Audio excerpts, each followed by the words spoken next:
صدمة كبرى للمصريين في الكويت. قرار بإنهاء عمل بعض الوافدين لتوفير وظائف. بدأت وزارة الداخلية الكويتية في إنهاء خدمات كل من بلغ 60 عاما من الوافدين، وكذلك من أتم 20 سنة في الخدمة، وذلك لتوفير فرص ووظائف للمواطنين الكويتيين.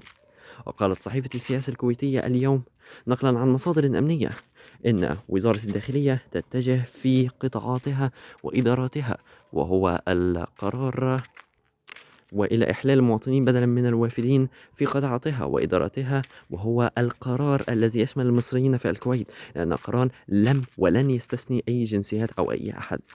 وأبلغت الوزارة الكويتية عددا من الوافدين العاملين في قطاعاتها بالاستغناء عن خدماتهم، موضحة أن إنهاء عمل هذه الشريحة سيكون على دفعات ولن يكون في المرة الأولى أو الواحدة. الأولوية في شغل الوظائف. وذكرت الصحيفة أن الأولوية في شغل هذه الوظائف للكويتيين فقط، ثم أبناء الكويتيات والخليجيين، لافتة إلى أن عدد من القطاعات الأمنية في الوزارة فيها وافدون من جنسيات عربية مختلفة. تكويت العقود الحكومية. وفي نفس السياق اعتمدت لجنة تعديل التركيبة السكانية وتطوير سوق العمل الكويتية خلال اجتماعها برئاسة وزير الداخلية الكويتي الشيخ طلال الخالد مشروع لائحة تكويد العقود الحكومية، والتي تهدف إلى تشجيع الشباب للعمل في القطاع الخاص وتعزيز الأمان الوظيفي للعاملين في العقود الحكومية، فضلا عن المساهمة طبعا في زيادة نسبة العمالة الوطنية وخلق فرص وظيفية جديدة في العقود الحكومية.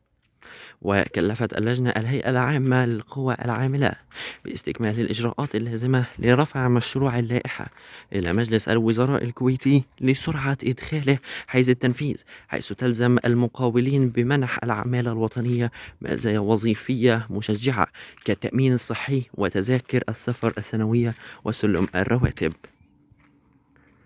وهذا طبعا بعدما استحوذت العديد من الجنسيات الأخرى على الكويت، فيعتبر أن الكويتيين نسبتهم ضئيلة مقارنة بنسب الجنسيات الأخرى، فنسبة الكويتيين العاملين في العمالة الوطنية في الكويت تصل نسبتهم حتى 16% فقط، وهذا على عكس العمالة الهندية التي هي تعتبر في المركز الأول من الجنسيات العاملة في الكويت، ويصل نسبتها أو نسبة العاملين فيها إلى 33%، ويبلغ عددهم قرابة المليون هندي، ويبلغ عددهم في الأسر 834 ألف هندي وبعض المئات الأخرى. وفي المرتبة الثانية العمالة المصرية طبعا، ويصل حجمهم أو نسبتهم في الكويت